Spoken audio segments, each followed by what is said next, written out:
உலகத்தில் இருக்கிற எல்லா இந்தியர்களுக்கும் முதற்கண் என் சுதந்திர தின நல்வாழ்த்துக்களை தெரிவிச்சுக்கிறேன். Welcome to chef Dino easy cooking. நான் உங்கள் ஷெஃப் டினோ. எல்லாருக்கும் வணக்கம்.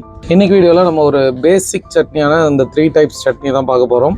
ஃபஸ்ட்டு ஒரு பேனில் எண்ணெய் ஊற்றிங்க, அப்படியே இன்னொரு பேன்லையும் எண்ணெய் ஊற்றிங்க. நீங்கள் 1 by 1 கூட பண்ணுங்கள். நான் டைம் ஷார்ட்டாக காட்டணுன்றதுக்காக ஒன்றா காட்டுறேன். கடலைப்பருப்பு உளுத்தம் பருப்பை ஈக்குவல் குவான்டிட்டியில் போட்டு நல்லா கோல்டன் ப்ரௌனாக ரோஸ்ட் பண்ணிங்க. அப்புறம் இஞ்சி, பூண்டு, கருவேப்பிலை, பச்சை மிளகாய், இது வந்து புதினா மல்லி சட்னிக்காக பண்ணுறேன். அதுக்கப்புறம் வெங்காயம், இதை சேர்த்து நல்லா வதக்கி விடுங்க. இப்போ கார சட்னிக்கு காஞ்ச மிளகாய், இஞ்சி, பூண்டு, கருவேப்பிலை சேம் மெத்தட். அதில் நம்ம பச்சை மிளகாய் போட்டுருக்கோம், இதில் காஞ்ச மிளகாய் போட்டுருக்கோம். அதுக்கப்புறம் வெங்காயம் இதெல்லாம் போட்டு நல்லா அந்த மாதிரி வந்து வதக்கி விட்டுட்டு, புளி நல்ல ஒரு எலுமிச்சப்பழம் சைஸ் போட்டிருக்கேன். அதுக்கப்புறம் பெருங்காயத்தூள் ரெண்டுத்துலேயுமே போட்டுங்க. ரெண்டுத்துலேயும் சேம் அளவு தான் புளி. அதுக்கப்புறம் புதினா மல்லி சட்னியில் மட்டும் மஞ்சள் தூள் ஆட் பண்ணுங்க. உப்பு ஆட் பண்ணியிருக்கேன், புதினா மல்லியும் ஆட் பண்ணியிருக்கேன். அப்புறம் தக்காளி, தேங்காய், உப்பு. புதினா மல்லி சட்னி பண்ணும்போது புதினா கம்மியாக இருக்கட்டும், கொஞ்சம் மல்லி வந்து அதிகமாக போடுங்க, அப்போ தான் கலர் நல்லா வரும்.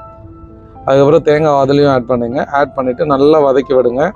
அதுக்கப்புறம் ஒரு ட்ரேயில் கொட்டி ஆற வச்சு ஒரு ஃபைன் டெஸ்ட்டாக அரைச்சி தனியாக வச்சுருங்க. தேங்காய் சட்னிக்கு நல்லா வெள்ளையாக திருவணும் தேங்காய். அதில் ஒரு துண்டு இஞ்சி, பச்சை மிளகாய் உங்கள் காரத்துக்கு ஏற்ற மாதிரி போட்டுங்க. முந்திரி, பொட்டுக்கடலை, உப்பு. முந்திரி இல்லைனா கூட பரவாயில்ல, ஆப்ஷனல் தான். அண்ட் ஃபைனலாக தாளிப்பு போட்டிங்கன்னா ஒரு 3 விதமான சட்னி ரெடி ஆயிடுச்சு. இந்த மாதிரி நிறைய இன்ட்ரெஸ்டிங்கான ரெசிபிஸாக நேரில் ட்ரை பண்ண அக்கௌண்ட் ராயல் வாங்க. தேங்க்யூ.